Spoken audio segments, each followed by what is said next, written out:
Hello, everyone, and welcome to the Postmodern Art Podcast, the podcast dedicated to giving artists who are wowing the world over the platform they deserve.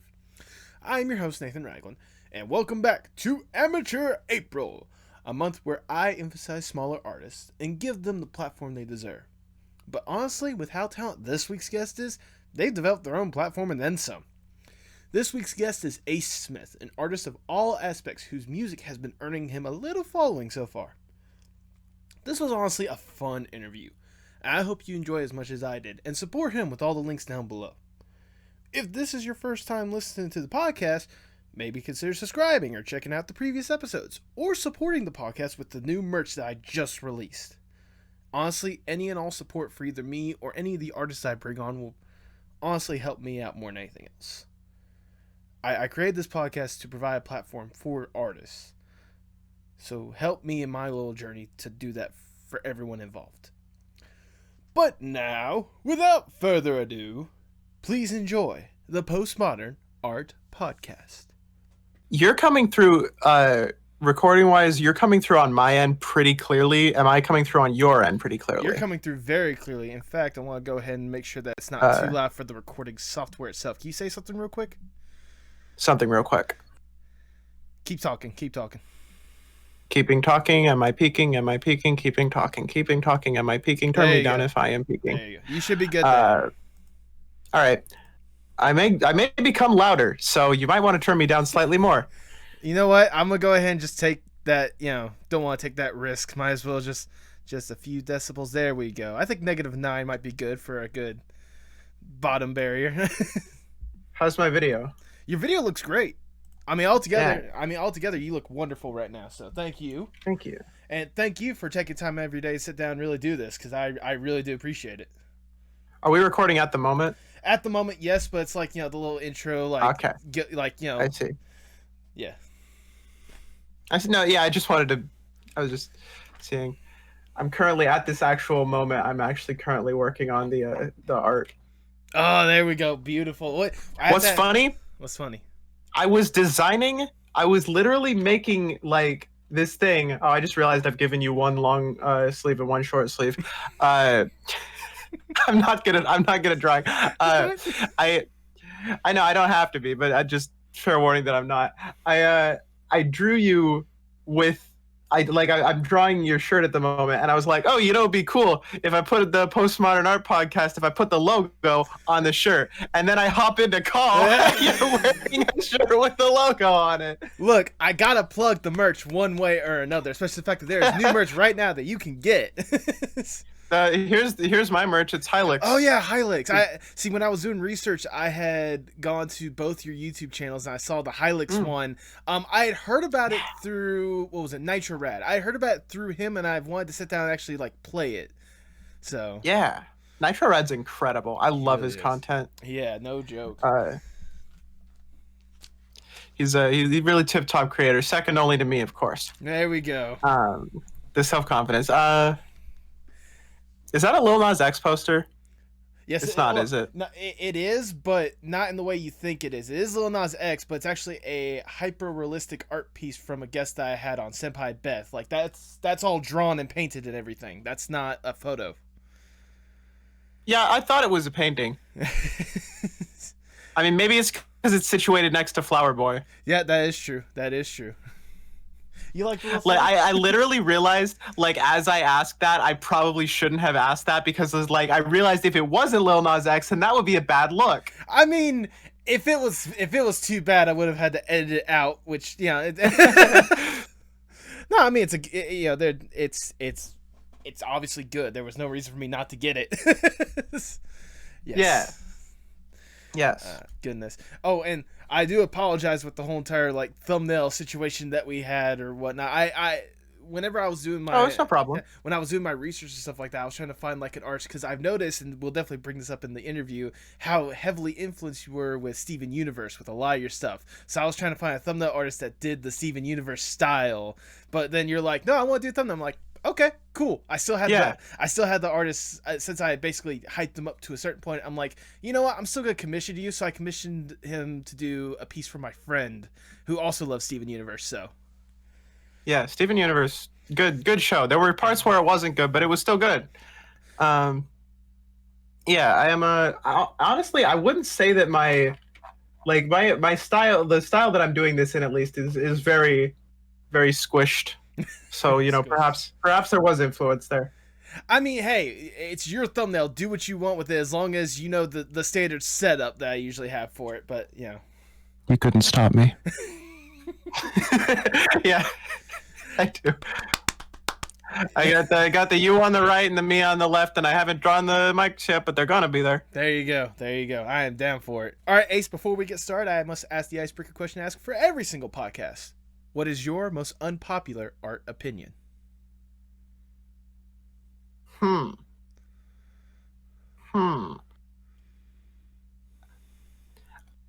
First, the first thing that came to mind was that brutalism can be good, but I know people have that opinion, so. I mean, some people may, but it could let me put it like this: is that a strong opinion you have? And if I may ask, because I've never heard the term before, what is brutalism? It's like the style of building where it's not like aesthetic at all. It's all like just built for like purpose, like schools and shit. Okay. It's just like angles and stuff, but that can be an aesthetic in and of itself. Okay. Care to elaborate on why you like that one? I don't know. I like a lot of shit. Like I can find aesthetics in almost anything. I just am sort of visually and audio-ally interested in the world a lot. Mm-hmm. So there's not a lot of stuff that I like universally dislike in terms of like, genre of art or music. So like I can definitely find like a good aesthetic in brutalist stuff, like just under a specific sort of, I don't know, design appreciation. Okay. I mean, like I said, I'd never even heard of brutalism before, so the fact that you're bringing this up opens my eyes more than anything else, and I can understand where you're coming from. Yeah, I mean, art, and not even really art, but like that kind of stuff. There's a purpose for it. There's a reason for it. So, But basically, brutalism. The fact that you enjoy it, is that a hill you're willing to die on? I don't know. It just off the top of my head. Well, I mean, You ask the question with no prompting, with no like prompting at all, off to a surprise. Expect to get some answers off the top of your head, off the top of my head, not off the top of your head. I can't give you any answers off the top of your head. I don't have access to that thing. Not yet, but based on some of your previous EPs, I bet you would appreciate it, Mr. Biohacker himself. Are you suggesting that I'm going to use music to hack a brain like Elon Musk? And with that, I can't think of a better way to start the Postmodern Art Podcast. Hello, everybody. Welcome to Postmodern Art Podcast. I'm your host, Ace Smith, and this is my guest, Nathan. Whoa. I pointed the wrong direction. This is my guest, Nathan. Time out. Are you hijacking the show now? I had the idea. You know what? I appreciate that. No one has ever done that before, so there's a first for you guys. There you go. Has anybody ever come in looking like a bread tuber? Not that I could think of. If they have, they did it with their screen off, so I can't say yes, but I can't also say no. So, well, I don't normally look like this. My room is not normally bathed in red and blue light. I did do that for the presentation purposes. Well, I did it for the aesthetic, the panache. That's the word. There you go. The pizzazz. The je ne sais quoi. Je ne sais quoi. There you go. Omelette du fromage. Oh, this is going to be a great episode. Welcome, everyone, to the Postmodern Art Podcast. I am your host, Nathan Ragland. Feel free to subscribe or follow on whatever streaming platform you prefer. New merch is out right now. Please buy it. It's incredible. Also, follow us on Twitter at PostmodArtPod for future updates and guest announcements, including today's guest. He is an artist who has expressed himself through music, editing, and gaming for years, making some waves recently in the music department with a few amazing remixes and releases like last year's EP Biohacker. Welcome to the podcast, Ace Smith. Ace, how you doing today? That was both my announcement and how I'm doing today. This is gonna be great. Thank you for taking time out of your day to sit down and chat. I really do appreciate this from the bottom of my heart. Yeah, absolutely. But before we really get into what you're making nowadays, let's take a step back for a second. I want to know the origin stories of Ace Smith. What got you interested in art and music and all sorts of different stuff in the first place? Well, in 2001, I was born. It's a good start. It's a good start. No. I've always sort of been into music, just in general. Like during high school, I kind of realized that sort of my interest in it and my like sort of appreciation of music was not sort of the same level that everyone else did. That I was like sort of more inclined toward it than like general people tend to be in terms of like you know appreciation and desire for it. Mm-hmm. And then I kind of started really wanting to make music then. But I had had ideas for a long time before that. I gotcha. I gotcha. Was it in high Uh, school where it kind of just went from a love for just general arts to like a passion and wanting to make it your actual career? Pretty much so, yeah. Okay, okay. If I may ask, what's sort of like an inspiration for that drive more than anything else? Like, what are some things that inspire you to make art or make music? Hmm.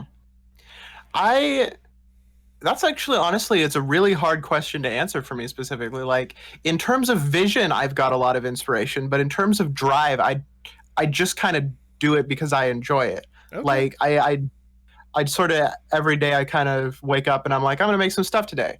Um, I suppose that like emotion drives my stuff. Like I wrote basically more songs than even to this day I've still written during a particular depressive phase in high school where I was just going through a lot of stuff. Anger. I'm writing actually a particularly angry song at the moment at a Okay. couple of people who I particularly dislike for several reasons, and they're very justified reasons. I hope I'm not on that list. I'm just gonna say that real quick. No, I'm joking.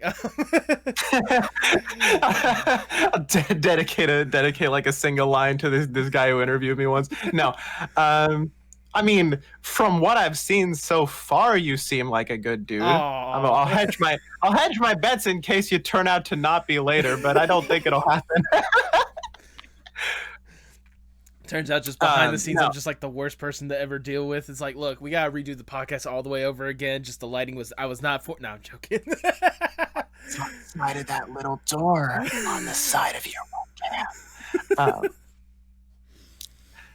What were we? Oh yeah, drive. Well, not even like drive, just inspiration as a whole. Like you said, you have some inspirations for your vision as well. So, what sort of inspires the vision, if I may ask? I once again hard to answer, but not actually because of lack of ideas, but because of so many. Like I Okay. said, from like I said earlier, how I sort of can appreciate so many things in terms of like genre and stuff. I get inspiration from so many people as well. One of my sort of primary inspirations in terms of sort of like how I want to be in the level I want to create it is actually somebody that you have interviewed on your podcast before. It's Left at London. Hey, shout out to Nat. She's legitimately so goddamn talented. No It's wild. joke. It's insane. Sometimes it is incredible the like because I don't even remember how I originally like discovered her music, but it was through something simple. It was like a Tumblr post or something I saw on Reddit at some point or a Twitter post. It was on a social media and it was a post. I mean, that's always a good start. I know for me, I first heard of her through the. I said this on the podcast. I heard it through the Tyler the Creator video that she made of how to make songs by Tyler Yeah. the Creator. That was how I first heard of her. So Yeah, Tyler the Creator is also a large inspiration on my work. nice. He's one of my favorite rappers of all time. Just like the amount of like personality and rawness that like is in his work combined with like the trajectory of like how he's changed over the years just gives like such a good image of this guy, and he's real talented too, so Oh no, I trust take my inspiration from talented people. I mean, it'd be hard not to get inspiration from talented people, and trust me, I could go on and gush about Tyler for days, but I'll save that for the episode if I ever do get him on the podcast because he's top of that list. He is top of that list. So Vouch. Let's pray for it. What am I trying to think of like the phrasing to say? I hope that happens. There you I go. suppose is what I'm trying to say. Something along those lines. it's one of those just hope for the best. That's all I'm trying to say. Trust me, I'm gonna keep going. I'm gonna keep driving. But for now, let's talk about something else that may have drove you, but that certainly helps support that creativity. And while I was doing my research, it was your YouTube that I really want to delve a lot into. Yeah. What exactly got you interested on the YouTube platform to start with? Well, this was a lot of years ago at this point, but I watched a lot of Minecraft YouTubers back in the day, the old generation. I'm not super involved with the newer generation. Your dreams and your Tommy Innits. I was more of a Sky Does Minecraft and Sunday person, but I kind of always wanted to be like them, and there was a specific YouTuber that I watched named Dragnoz, and he was always creating these really incredible contraptions in Minecraft using like the game's internal mechanics, and specifically there was one day where they were recording. Actually, I think it was definitely, I think, a podcast recording. Now that I think about it, I just always sort of viewed it as like a show, but now that I'm seeing the sort of the similarities, it was definitely a podcast. But I accidentally barged in on a recording of a podcast that they were doing because due to limitations of one of the members, they had to record on a public TeamSpeak lobby. Wow. It was just the one that they chose was one that was just like really secluded that not many people knew about. And so, I particularly, I was in that sort of group. And then when I saw it, I was like, wow, hey, that's 3 of my favorite creators. I'm absolutely going to talk to them. And so that was how I accidentally jumped into their podcast. And it was fun, but I did specifically receive advice from Dragnoz to just start. Actually, they kind of all encouraged me just to start. Oh, like wow. Don't hold off, just do the thing. And then a couple days later, I just recorded my first video and put it up, and it was good. It wasn't good, but the experience was good. Wow. I mean, I know for me, as someone that does a podcast with people I admire, I can understand where you're coming from. Just kind of that surreal moment of getting to talk to these people that you've watched and like love so much, and like them turning around and be like, dude, like do the thing, like encouraging you more than anything else. I can only again, as someone that has gotten to talk with just about anyone that they've admired, for you, like how surreal was that for you? Yeah, it was pretty big. It's pretty big. So I mean, you started off with the Minecraft, at least to start off with. Was that always going to be like the intentional goal with it, or like that's what you wanted to do initially, or like? I mean, like I said, sort of goals change over years, but in essence, like I said before, what I wanted to do is I wanted to be like them. Eventually, it took a few years, but eventually I sort of expanded my horizons, started doing other games. And I sort of restarted a bit over a year ago with a sort of higher production quality type thing with the sort of current generation of the new videos. And then late last year, I started streaming on Twitch as well. What was the line of questioning that led to me talking about how I got onto Twitch? Sorry. It was basically just like the goals that you kind of had with the YouTube channel whenever you started. Yeah. Like, was it always intended to be a Minecraft channel? But as you're telling me, no, like it may have started like that, but as it grew, you sort of changed your goals as well.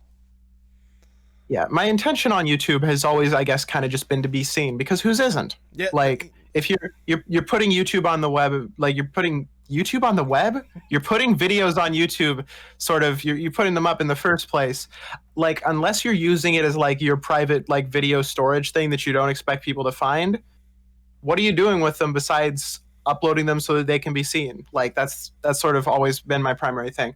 And yeah, my goals have definitely changed over the years, because as the very first iteration of my channel was a very even earlier was a different I want to be like them thing, and it was a couple of like Pokemon like fan artists that were creating sort of fake Pokemon sprites, and that was the thing I wanted to do. I wasn't good at it because I was 11, but that is actually the origin of the URL of my gaming channel, which is the same channel. Oh, right, the sad ghost, right? Yeah. Yeah, that's the same thing. Wow. Sort of same channel from all that was on, because that actually used to be my main channel, talking about priorities and goals changing. My most popular channel, Sad's channel, The reason it was called that is I originally had I had like three separate channels, one for just general Minecraft, one for videos game, and one for everything else. They kind of descend in sort of specific focus. And eventually I sort of I quit the second one and brought it back on the first one. And it became the Sad Ghost, so the sort of name association is no longer there. But Sad's channel was called that just because it was just general everything random stuff. And one day, this is probably something you didn't discover during your research, as your research was likely very recent, and this has been it's been off of the internet for a while due to the request of Cartoon Network. But we were discussing how I've been sort of really into / influenced by / has had an effect on me, Steven Universe. And why am I've had so much water today. I've got water right here, literally. There you go. Hydrate, my friends. Hydrate. Tastes terrible because it's like 50% melted ice cubes, and the ice cubes in my house do not taste good. Anyway, so Steven Universe. Yeah, I created a YTP, a YouTube poop. It's for the uninitiated, you edit around the stuff to make it funny.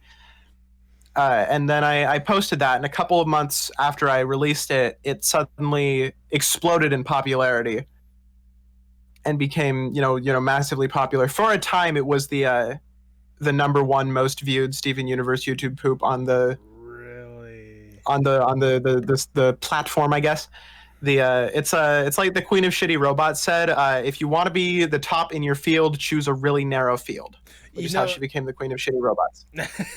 You know what? That's a very good point. That's a good way to emphasize it. That's why I'd like to at least claim for now I'm number one rising art podcast. So I feel like there's been an art podcast before. There are other art podcasts, but that's why I said number one rising art podcast. There's a difference there. You narrow it down a little bit more. So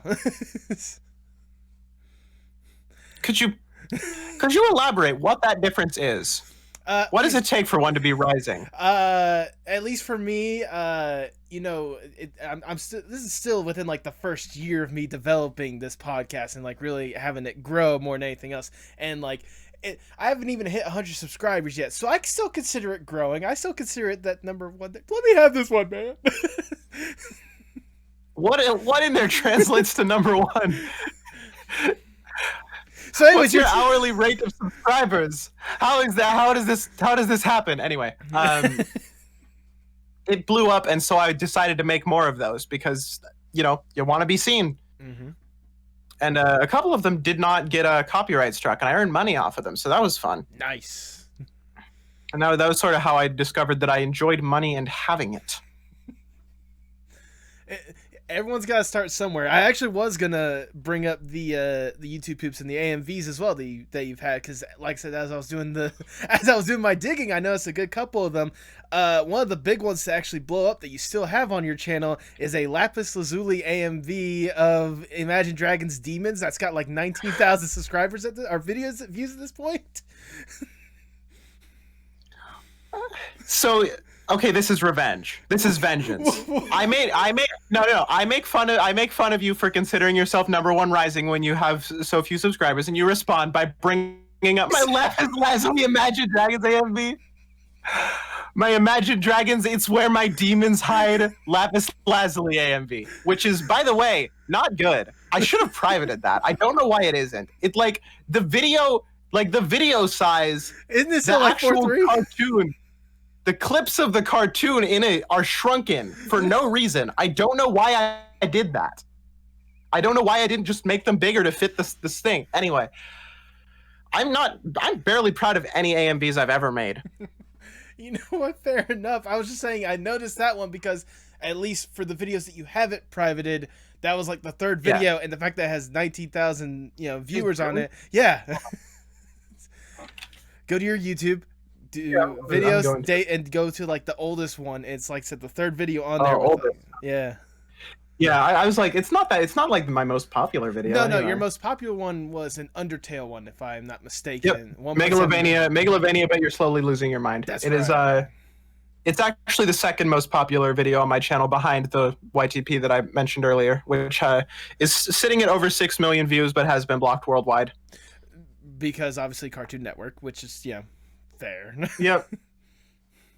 Yeah, and then the second most popular is literally it's a clip from the latest season of Rick and Morty that I like. They did some time travel stuff, and so I reordered the scenes so they made sense. Somehow it blew up. Let me tell you some more secrets about video quality. It's not that video also isn't great. Like the the copy of the episode that I got was on like a really shitty streaming site, and so it was in like 480p. If you go there and look at it, it's not in high quality at all. It's super blurry. Anyway. So I have to ask, with all these talks of different edits, YTPs, AMVs, how do these ideas like come to you, like to turn around and do like a YouTube poop like that? Well, I watch other YouTube poops and get ideas from them. The original sort of conceit of the YTPs that I had in the first place, which is ML Garnet, which is like Garnet with MLG glasses, right, I saw which it's taken more of an ironic tone, but I still think is hilarious as a concept. She's wearing the glasses on her glasses. Yep. Originally, I was like, yeah, that's funny. Now I'm like, yeah, that's funny, but from an ironic standpoint.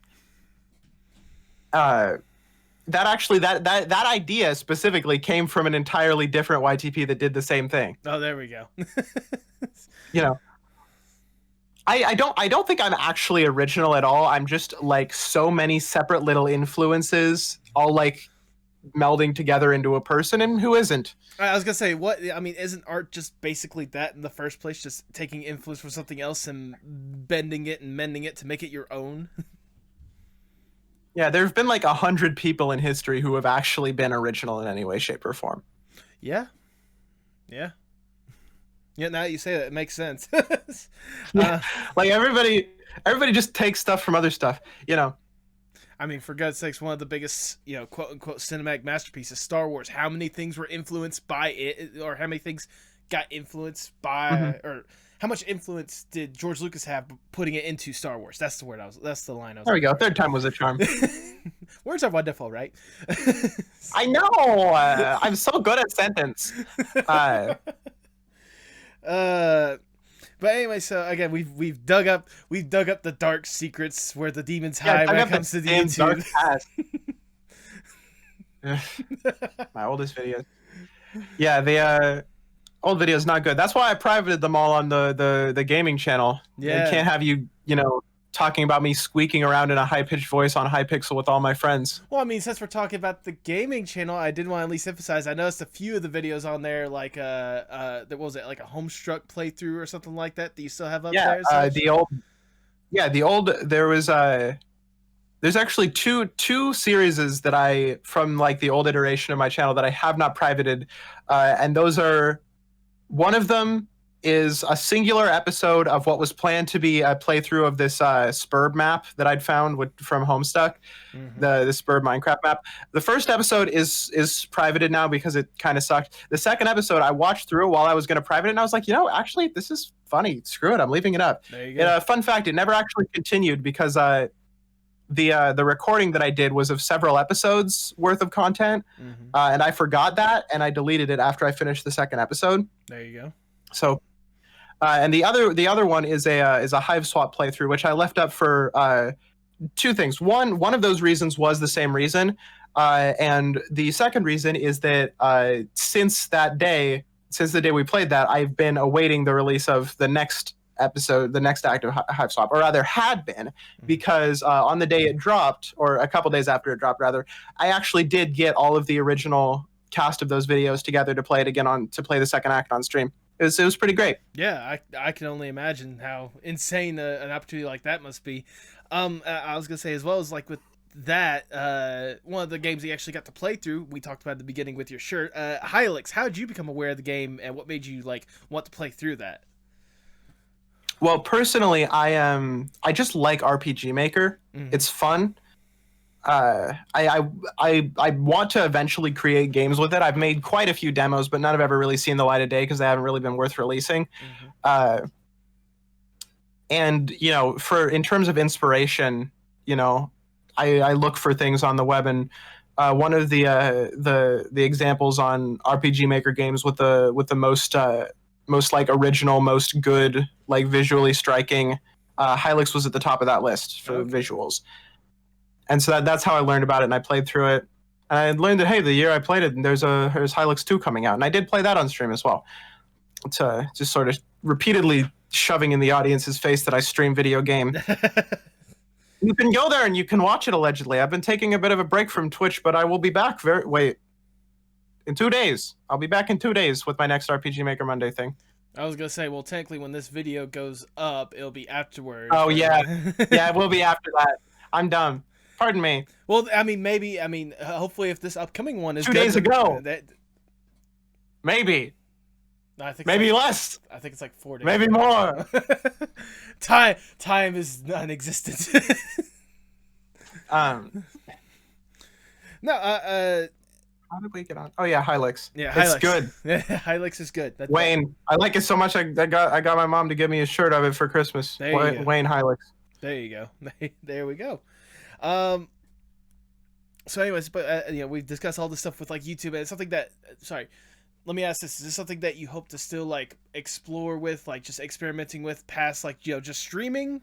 Like, are you hoping to do future edits and videos similar to that in the future? What do you mean? Like, I know right now, and I said this before, but right now music is a major emphasis for you, and like I said, you are still streaming and such. But do you hope to like eventually like?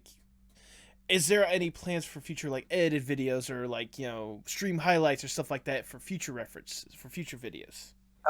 Yeah, I will create on occasion some stream highlights. I was gonna do it for the current season of RPG Maker Mondays that I'm on, which is I'm playing through like the Lisa series of games and their fan games. Mm-hmm. I was gonna do that, but it and up becoming way too unwieldy of a task, so I scrapped it. I do have I have a single highlight video. No, I have 2 highlight videos. I have a single highlight video completed that is of the time I played Portal with my friends, mm-hmm. And I should really work on more highlight videos of that. It was called Portal Gunners, and it was great. And I might bring it back on stream at some point. I don't know. Yeah, and I have another one of when I was playing RL Craft, a Minecraft mod pack, a death compilation. Mm-hmm. Because that's just content right there. Like that is the like. It's a really hard mod pack. Yeah. So what people come for is to see you have trouble with it. So a death compilation is like #1 thing you make out of it. But yes, I'm still working on, for example, releasing edited, like Resident Evil 2, which I stream. Okay. That instead of putting up the raw stream VODs as the videos for that, I am editing that down into episodes. Less than I would like to be. I'm just kind of like that. I mean, it's fair enough. I did actually do some editing. I did do some editing on the next episode of that this morning, nice. But my computer crashed in the middle of it. Oh, goodness. Oh, I know. I hope that the project is still there, actually. I haven't checked. I hope so, too, because, as someone that, used to edit films and stuff like that, and the person that edits, his project and the software likes to crash out on me here and there and such, it breaks my heart to hear such a tragedy happen. Oh, yeah, we've meandered so far. Yeah, there's so much meandering happening. You know what? In my opinion, that's a good podcast. That's just me. I do continue making. Oh no! Hello? There you go. Okay, you're there. We're back. You're there. You like glitched out for a second there. Yeah. You did too. I was like, oh no! I hope the internet did not shut down. That would be a bad look.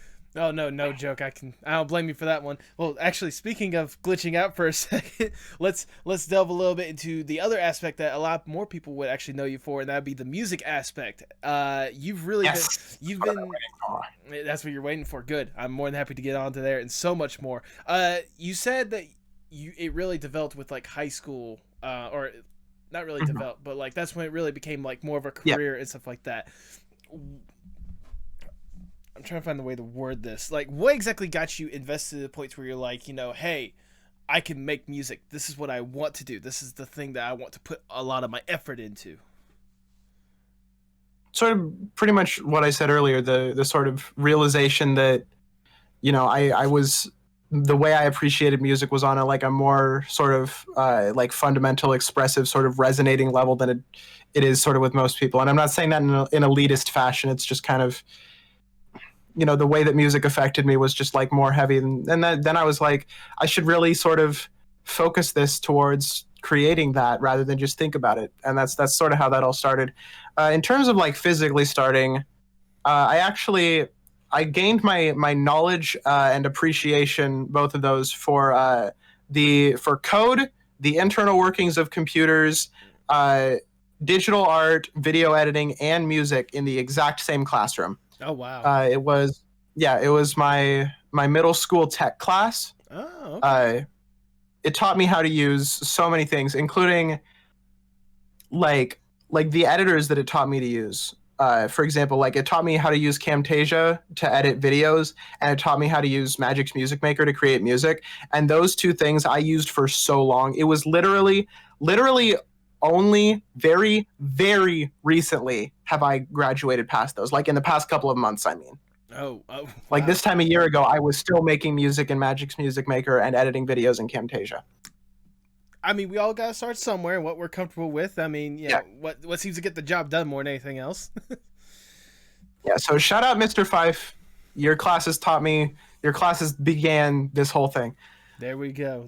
What exactly got you interested in the like style of music that you do make? Like, what made you specifically like, okay, I could rock this. I can make this work. Like I said, it's really all sort of influence. When I started making music, it was EDM, and it was because I listened to a lot of EDM at the time. Mm-hmm. Then I wanted to make rock because I was listening to a lot of rock at the time. And then I wanted to make rap because I was listening to a lot of rappers at the time. Although I've kind of always been into rap. And now I do all of those things. You do a lot of things. The one that really at least grabbed my attention when I was doing my research, it was your most recent EP, Biohacker, with like the aesthetic that you tried to go for with that one. At least for me, it felt like I was like living through a video game as I was listening to it, which was like really well done. Yeah, everyone always says everything I make sounds like video games. I don't know how to make it not do that, so I just lean into it, I guess. I don't even lean into it. I mean, it's not a bad thing. I just kind of let it happen. There you go. It's not really a bad thing, especially the first song on that EP, A Treatise on Beauty and Ugliness. Oh my god, the drop that you had on that song fucking killed it. Oh my god. Yeah, that is it's funny. I actually that was before I got anything that could like really synthesize sort of basses, and before I learned how to do it. After I made that song, I learned how to use Serum, and which is a synthesizer that can do that. I was actually beginning to learn Serum as I finished that EP. There's one song on there that actually uses a Serum preset in part of it. But yeah, basically pretty much every dubstep thing that I had created in any way, shape, or form, all of the growls were sampled in some way, which, pretty cool on my part, I'd say. But that one specifically was actually something very, very like unique that I'd be happy to sort of like. I'm happy that we sort of delved into this sort of thing, because I also am like weirdly into harsh noise, the genre. Okay. And something that I noticed while I was sort of stretching samples to distort them to create that sound is that it would generate these like really weird pitched samples that sounded kind of like dubstep. So if I for example, if I went, and if you took that, sampled it, and inserted it into a program and stretched it out, it kind of sounded like. Okay. That's what it would sound like. And then when I distorted that, it sounded like dubstep. And actually all of the growls in that song, the Treatise on Beauty and Ugliness, were created specifically using that method. And it's the only song I've ever done that on. And yeah, specifically Treatise on Beauty and Ugliness it's actually a very veiled reference, all of it, to Skrillex. Basically, his sort of the song that blew him up, "Scary Monsters and Nice Sprites." The meaning of "Scary Monsters and Nice Sprites" is a treatise on beauty and ugliness, pretty much. In terms that the nice sprites is the and the scary monsters is the and in the same way, the sort of beauty is the melodic part, and the ugliness is the drop, which is specifically why it was so brutal. I never realized that, but like now that you like laid it out, like it totally makes sense. And wow, that much thought more than anything else. Like I applaud you for that one. That I don't know that it was that much thought. I just kind of did it. I mean, still, the fact that you did it, you went through with it, like it's a very well done song, and like the EP as a whole, very well done. I really did appreciate my listen through of it. Some of the more research, more of the research that I did, I noticed that as well as working, on your own stuff, you've actually produced some soundtracks for some podcasts as well. How exactly did those opportunities come up for you? All right, So during high school, a couple of friends of mine got together with a bunch of their friends, and they sort of started a D&D thing and they'd made it a podcast. And I was somebody who actually knew what I was doing in that regard. So I was sort of brought on to make their podcast a podcast. As pretty much before all it had been was like they were sort of recording, like somebody turned on their phone and recorded the whole session, and then they put it up on a podcast site. And like a bunch of the stuff was missing. There was no editing or anything. There was actually one fun fact. One of the recordings actually has a clip in it of me walking up to them, not realizing they were recording, and talking to them. But we did sort of a soft reboot of it, and I turned it into sort of an edited thing with a real sort of like podcast worthy microphone, an edited style intro, outro, like actual like conventions that people do when they're on radio, and a soundtrack. And that's sort of, I composed original music for 2 seasons of that before it was cut short. There were a lot of troubles with it. I'm not going to get into it.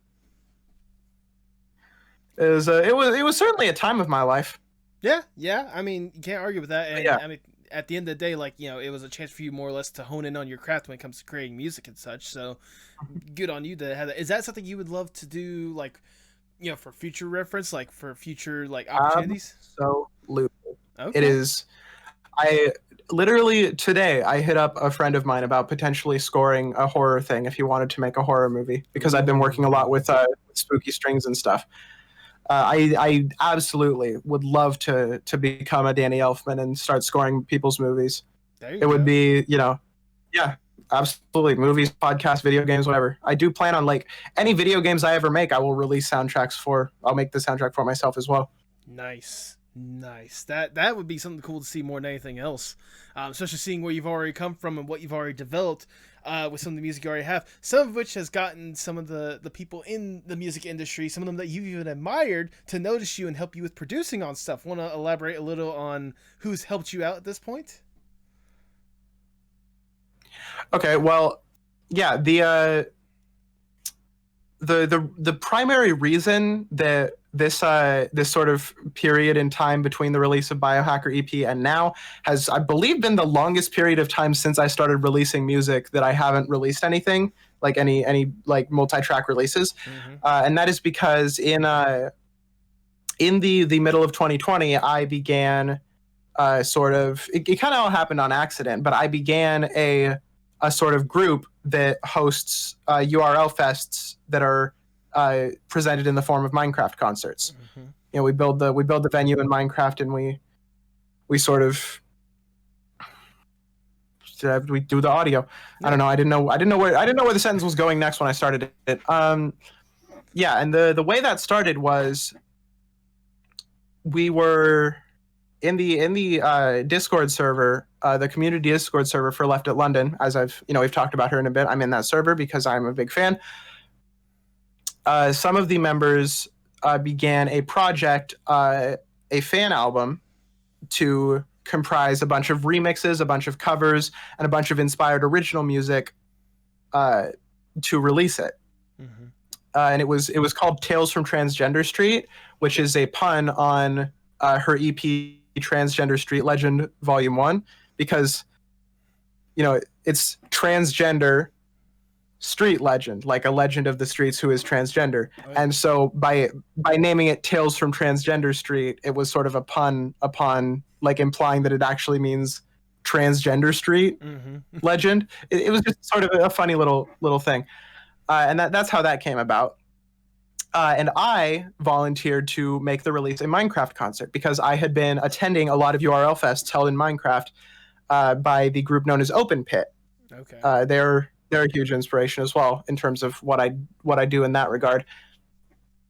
And yeah, so I got a bunch of other friends from that server, and we sort of built up this big map that was centered around a fictional transgender street, which was like where the venue for the concert was built.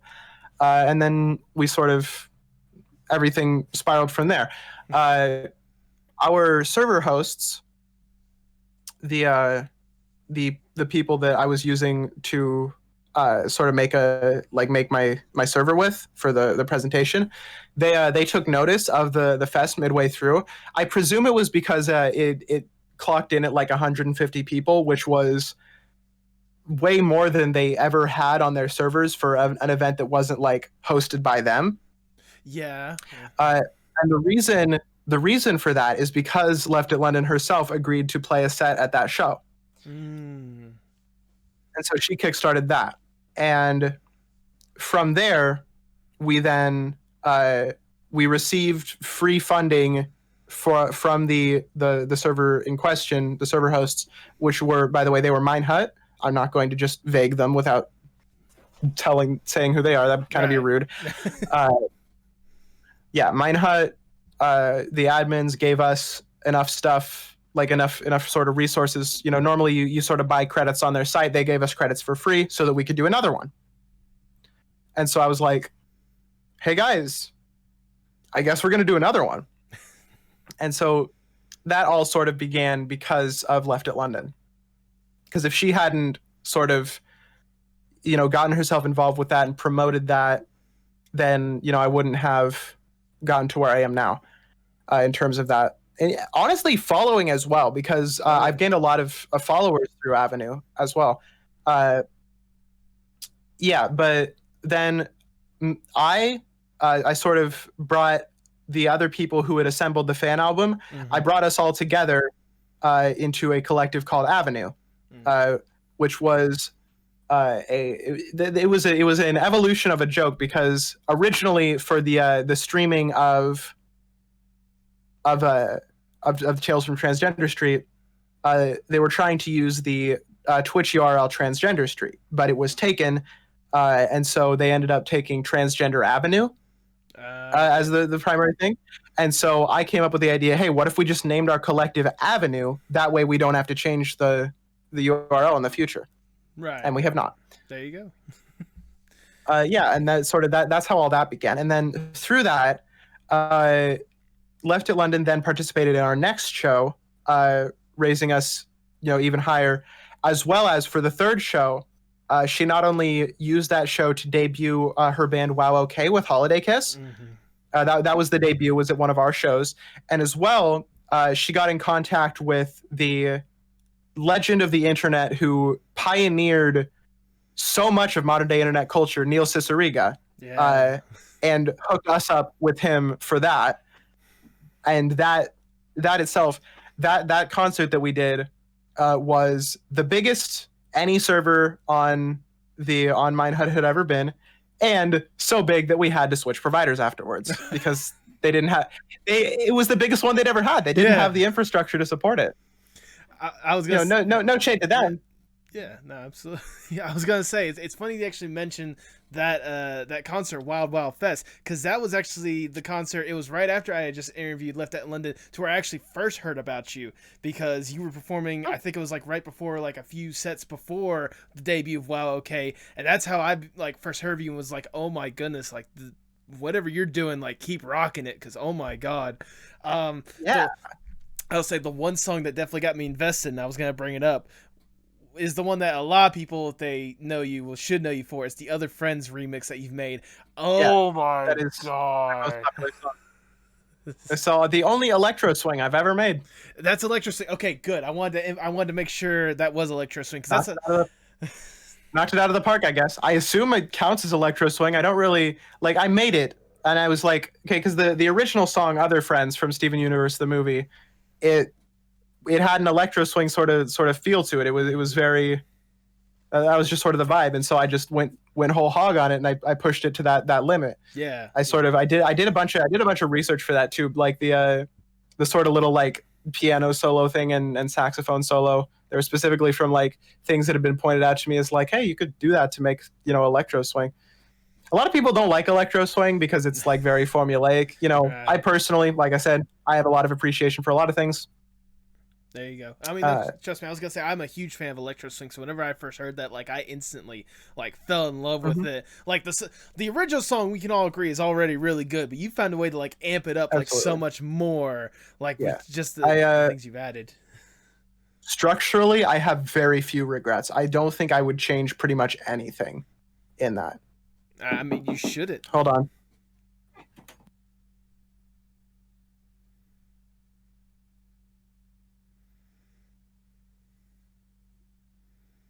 It was foretold.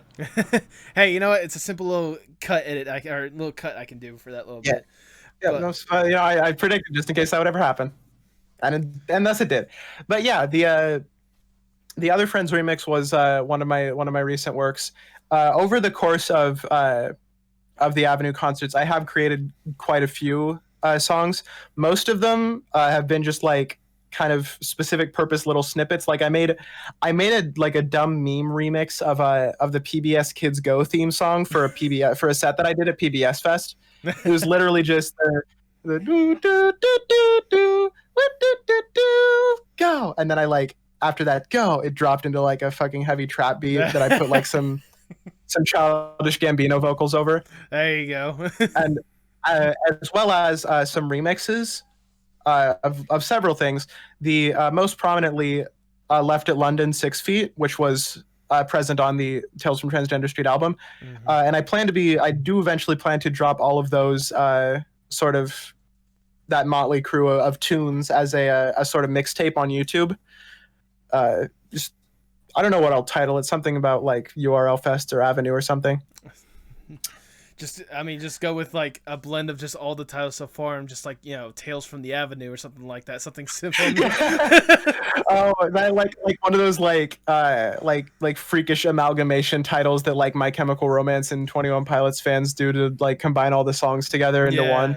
Like the Tales from the Hyperspace Wild Avenue. There you go. Rat Magma. Rat Magma. There you go. There you go. Oh goodness. Well, I mean, you got all this stuff that you've already presented has already been absolutely amazing. As a matter of fact, the one thing you're promoting heavily right now, more than anything right now, is your song "I Keep Forgiving You." Correct me if I'm wrong in saying the title of that. Yeah, I kept forgiving you. I kept forgiving you.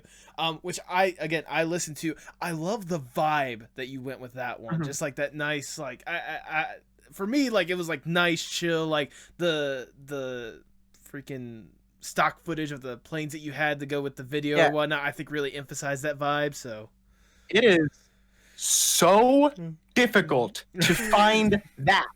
I don't know why there aren't more videos of just planes flying. That was like literally the thing that I wanted. Like as soon as I made the song and I was like, what am I going to do for a visualizer for this? It was okay. It's like planes. Yeah. But there was like a single video that I found, and a bunch of them were like landing and taking off, and I had to cut those out because I just wanted some planes in the damn sky. Anyway, the song is very heavily influenced by Burial. Okay. He's one of the auteurs of dubstep, and I mean the UK kind. Just brilliant, sad soundscape atmospheres. And it samples the vocals in it are a sample of my friend Avery. Okay. From her band 12 Rainy Sundays in a Row, who I will absolutely plug because they're great.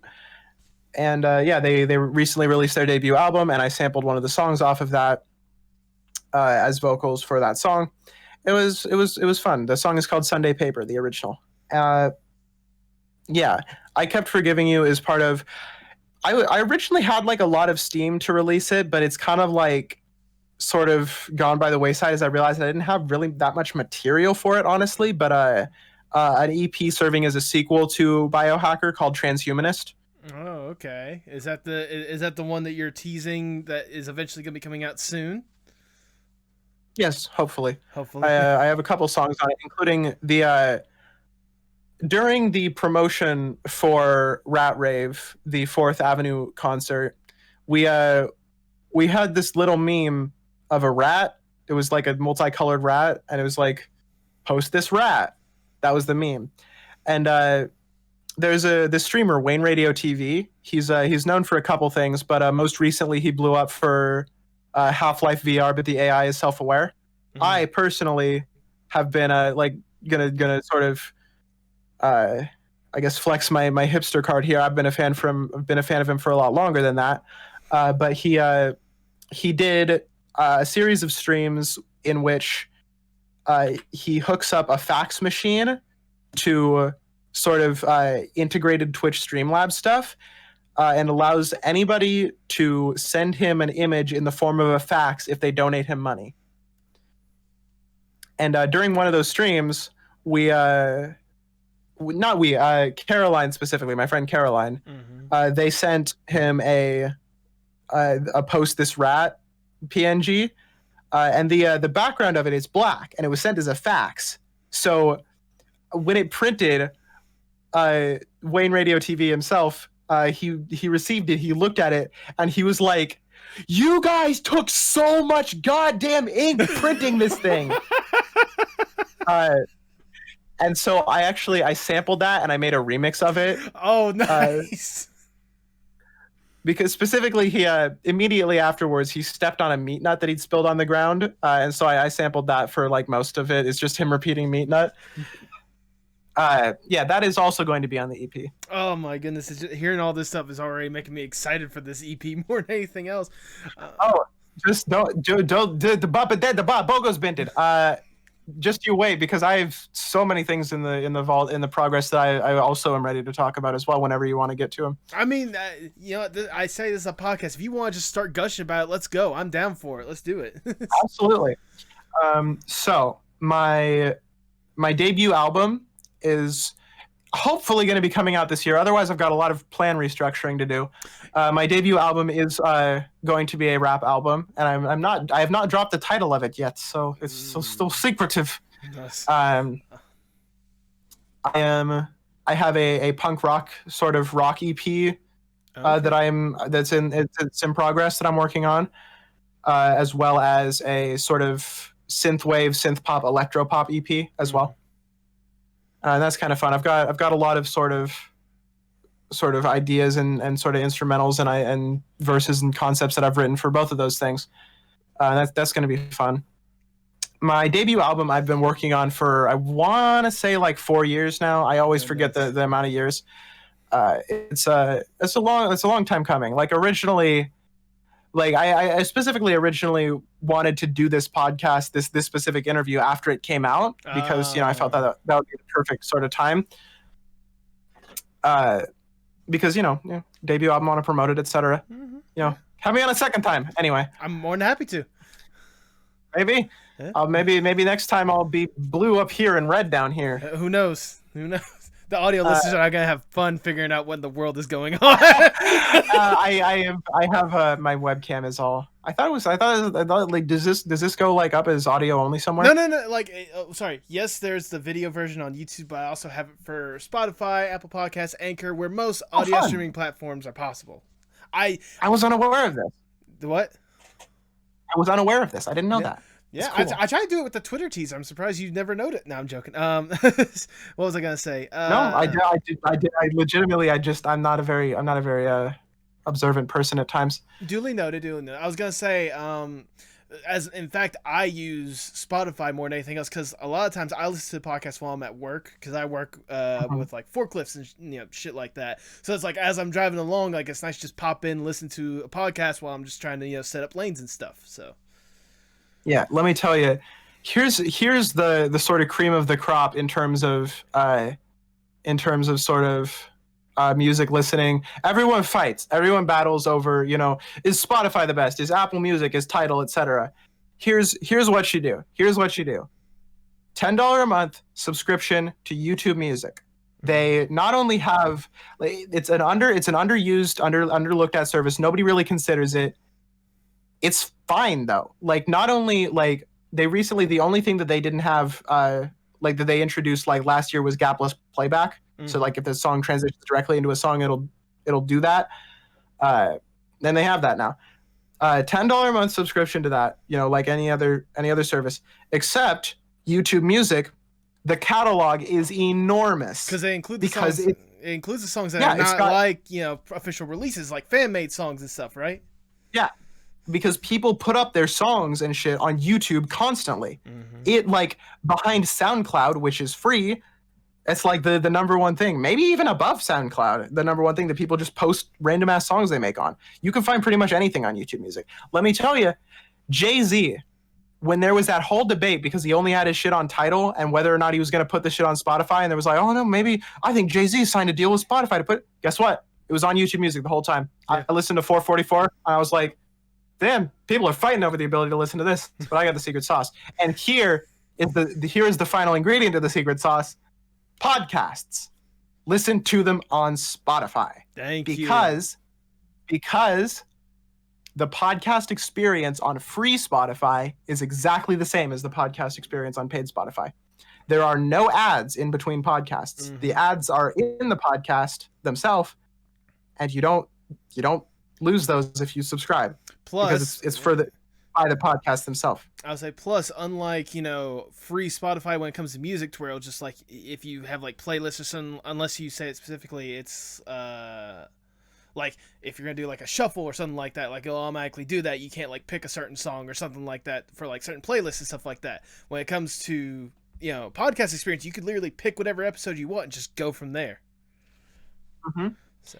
Yeah, like podcasting, that's the secret sauce. Podcast experience on Spotify, exactly the same free. Don't pay for Spotify, but listen to the podcast there. Do pay for YouTube Music, listen to the music there. There you go. There's my secret sauce. This is all a big sort of tangent away from. Yeah, away from we're talking about on YouTube Music. Yeah. It will be. It is. You can go there. There you go. My debut album. It's a hip hop album. Been working on it for like 4 years. Hopefully this year it's coming out. I bet. Hopefully. I mean, it's a sort of very personal. I've been working on it for a long time. Well, I know I will certainly be one of several that will be anticipating that release, and I can't wait for it to drop already because the music that you've already produced so far, like with how incredible it is as is, like these are just like little snippets. These are EPs. A full album, like Lord knows how many tracks that you have going into it or whatnot. I can only imagine the experience that will be. So, yeah. I will say, I do plan for my album releases to be hip hop, and that all of my my primarily rock stuff and my primarily EDM stuff will be released through EPs. Okay. So, yeah, that's sort of the idea I have as to how I'm going to be releasing my music. Okay. I know we kind of brushed up on this a little bit, but what's exactly kind of like the music making process for you? Like, when do you decide, like, hey, I'm going to make a rock song today, or I'm going to make an EDM song today, or I want to go all in on this album? Like, what's like that process for you? It was a combination of things. Like, for example, the punk EP that I'm working on has a couple of roots. Primarily, there is this YouTube channel that I watch, Pagefire. They do humorous sort of like pastiche videos of popular rock genres. And so some of their work, like, because the primary musical mind behind them, who creates like the songs that they do, he is an incredibly talented guy, and on their sufficiently niche videos, he's regularly been accused of outperforming the entire genre with his single parody song. Because it's barely even a parody song. Like it's just kind of, they parody the genre as they're making it, and then the last song is kind of normal. Yeah. Sort of genres that like specifically like small genres that they've done include wizard rock, which is Harry Potter themed rock and roll. They did a whole video parodying that. Nintendo Core, they did a video parodying that, and those songs are brilliant, particularly because specifically the Harry Potter one, the quintessential element of it is not very Harry Potter. It's just like, what if Hagrid was punching people? What if he was going around hitting people to solve problems? That's the entire conceit, and he made like a whole album based off of that. It's great. It's unironically good. I don't say that about many Harry Potter related pieces of media now. You gotta link me this stuff, because that's gonna be an experience more than anything else. Yeah, the description of people who I have plugged in this podcast is gonna be a million long. Just off the top of my head, Left at London, 12 Rainy Sundays, the Page Fire, fucking everybody. Mm-hmm. Anyway, that. Plus the fact that at the time, I had just learned how to do a specific style of distortion for rock guitars that I learned how to make. And also, at the time, I was very, very angry at a specific person for some specific actions. And so those sort of all channeled into what is going to become the punk EP that I'm making. It's fun. It's great. I don't know that it's 100% going to be punk. I might delve into other rock shit. I might delve into more metal shit. Who knows? Who care, not me. That's my catchphrase right now. Who care, not me. Who care, not me. I mean, more than anything else, as long as you're producing amazing music at the end of the day, I think that's what anyone's going to be waiting for more than anything else. Yeah, but like I said, in terms of drive, I just like doing it. I love doing it. It brings me so much joy to make things. So like I don't generally have any reason for creation, just sort of reason for creating specific things rather than other things. Okay, that's fair enough. Is there a style or a certain type of music that you've wanted to delve into but just never had like the chance to, or just never like sat down and done it yourself? Well, I mean, I have not released any hip hop songs. I released some on my old mixtape series, which was basically just like a bunch of arrangements of pre-existing samples, but that doesn't really count. Yeah, fair enough. Okay. I mean, more than anything else. Yeah, I am. Yeah, and it's my favorite. So it's paradoxical, but yeah. Well, there you go. Something that you haven't yet to make. You're gonna make that your big thing, hopefully. So. Yeah, it's kind of wild. Yeah, I'd actually planned to do a sort of a preliminary hip hop EP, but sort of everything on that kind of fell through. Okay. Yeah, happens. Okay. I mean that's fair. We as we go through these questions, I think it's time I bust out Mr. Moneybags. Let's say I am, big shot Moneybags executives like, look, Ace, love everything you're doing. Like seriously, like just every little aspect of it. We want to create the dream Ace Smith project. What would be like, you can work with anyone, you can collab with anyone, you can produce for someone else. What would be the dream Ace Smith project? This is fun. I'm going to go into my thought process for this, because in terms of dream project, I have always kind of really thought in terms of what I can do. Mm-hmm. Rather than what I could potentially do if I were a big shot. Right. So let's say you are that big shot. Potential, yeah, exactly. But that's what I'm saying. So potentially the closest thing to my dream album is probably I'm gonna try to make it the album I'm gonna release. Mm-hmm. My default one, my debut. Debut. What the hell? Anyway, in terms of artists I'd like to work with, Tyler the Creator up there. Travis Scott, I could, okay. I could do some Travis Scott stuff. Like, there's a lot of, like, in terms of collaboration and stuff, and I've always sort of been creating things on my own, because, having other people do things for you costs money, and I haven't always had a lot of money in my bank account. And no, I don't have that much money in my bank account right now. I'm not saying that like I'm big. Oh, I guess if we're pretending that I'm a big shot, I haven't always been this much of a big millionaire. But yeah, so like, producing, I produce stuff, I do art stuff, I do editing stuff. It all runs together. I mix, I master everything, because learning to do it myself is easier than paying people to do it. Yeah, fair enough. But basically, and yeah, so it's hard for me to answer, but like in terms of sort of like what I would do with capabilities beyond what I have now, it's not something I really tend to consider because like I figure I'll just go with the flow then. What will I do if I get a big label deal? I assume I will take all my friends out to an expensive dinner. Like in terms of project, I would keep making whatever I always wanted to make next. You know, whatever comes naturally to me. I would never really. I mean, maybe I would if it was a lucrative enough deal. I like the money, but you know, I don't really plan on very easily sort of giving up sort of my sort of core ideas for a label. So, you know, whatever I just sort of make would probably be the same either way, honestly. No, that's fair enough. You don't want to give up like your identity, what made you and what got you the big deal if Yeah, you get that kind of. deal. Yeah, like it's just kind of it's hard to answer for me specifically. You know, Okay. I don't really dream of working with specific people that I'd say. I mean, I guess Left at London. Left at London's cool. Oh Like to have yeah. her on a song someday. There you go. There you go. I was gonna say, I mean, even nevertheless, like, you said Left at London, like the two of you, I mean, she already, helped you out with some stuff. I mean, it'd be interesting to see, Mhm.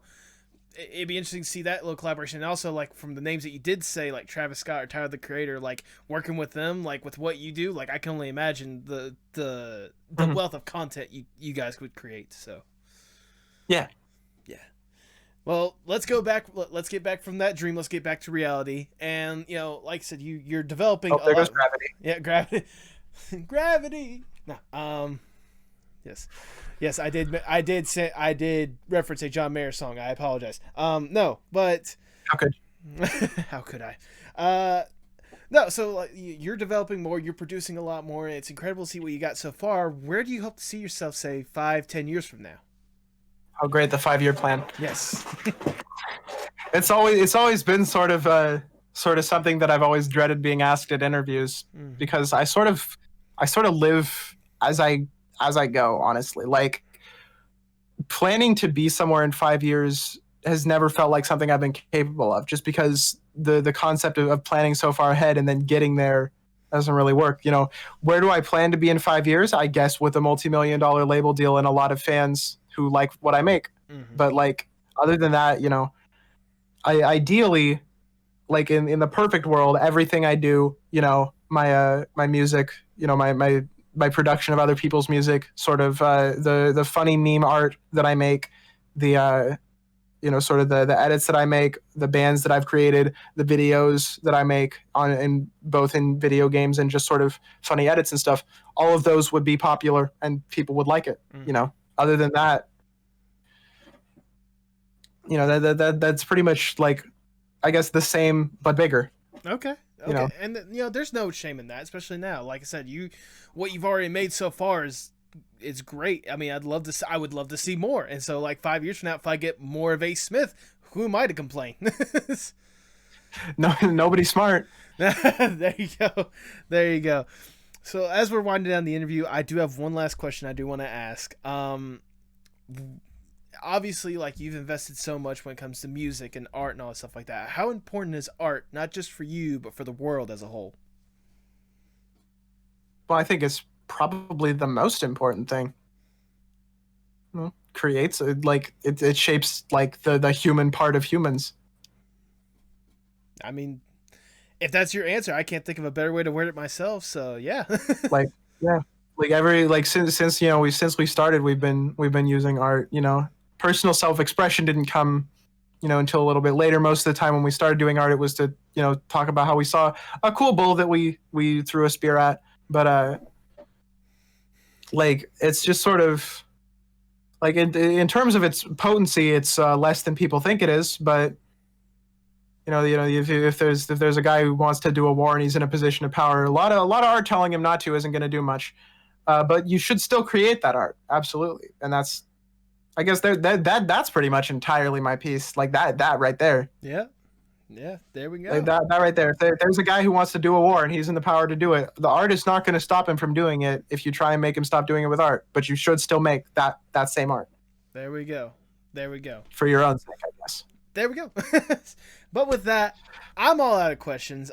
Ace, I've already showered you with a good bit of praise, but I'm gonna shower you some more because it's my podcast. I do what I want. No, but No, I mean, I don't know that I want to be showered with praise. No, but like I said, I first heard of you, like I said, with an influence of yours, left Mhm. at London, with that Wild Wild Fest that you guys hosted, and hearing your stuff like through there, like that already sparked like an interest, and I've tried to keep this as I tried to keep tabs up with you and like listening to your music back, and especially now whenever I asked you to sit down for Amateur April and ask you to and did my little research and such, like it made me realize, it made me see how far you come so far within like only 5-6 years since you've really like buckled down and started making stuff. Like even if it's as simple as a Minecraft Let's Play to Honestly, now yeah. to now making like legitimately amazing music that anyone, if given the opportunity, should sit down and listen to. If this is the trajectory, if this is what you've already made so far, like I said, with the 5-10 years from now, if I just get more of Ace Smith but bigger and better, it'll be all worth it. So Yeah. I'm definitely going to be one of the few right now, but hopefully one of many in the future that's going to be rooting for you time and time again, because dude, you've got a gift, and I'd love to see that gift grow more than anything else. Thank you. I try. I mean, hey, as long as you try, at the end of the day, who are we to complain? Nobody's smart. Nobody's smart. There you go. Go ahead. There's a new phrase, I guess. There you go. Nobody's who's gonna complain. Nobody's smart. I'll try to get like a banner or something like that. No, I'm joking. Just rename the podcast. Yeah, rename the podcast. No. Hi, welcome to the Nobody Smart podcast. Well, hi, welcome to the Who Could Complain Nobody's Smart podcast. That's totally the name like a podcast would have. It'd be like about watching movies and talking about how much you hate the movie or something. Easy. I'll tell you what, if you want to start that, I'll consider you the sister or brother channel of the original podcast. Yeah.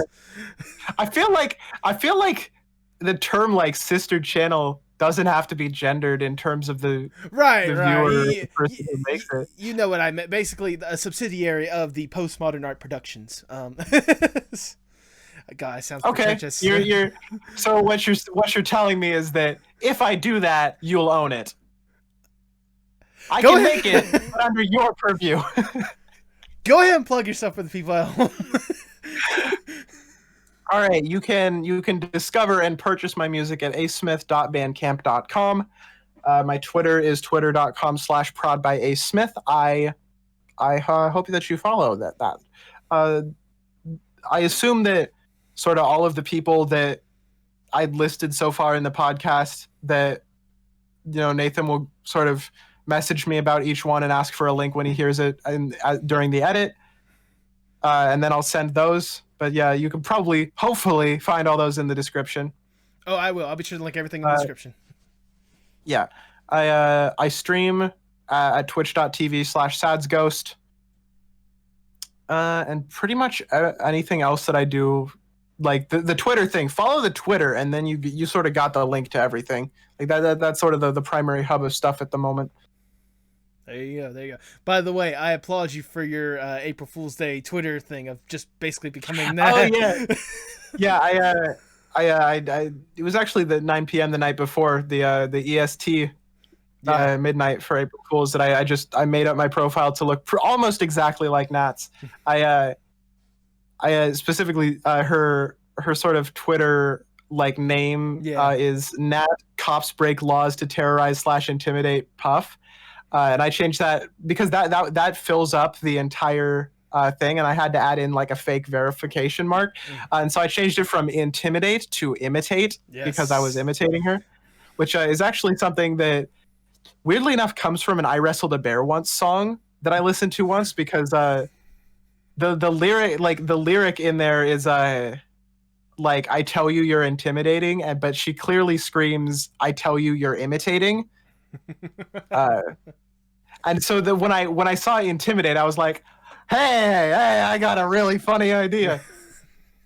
I did some changes. That was fun. I love how I almost got Pixel to DM me thinking that I was actual Nat.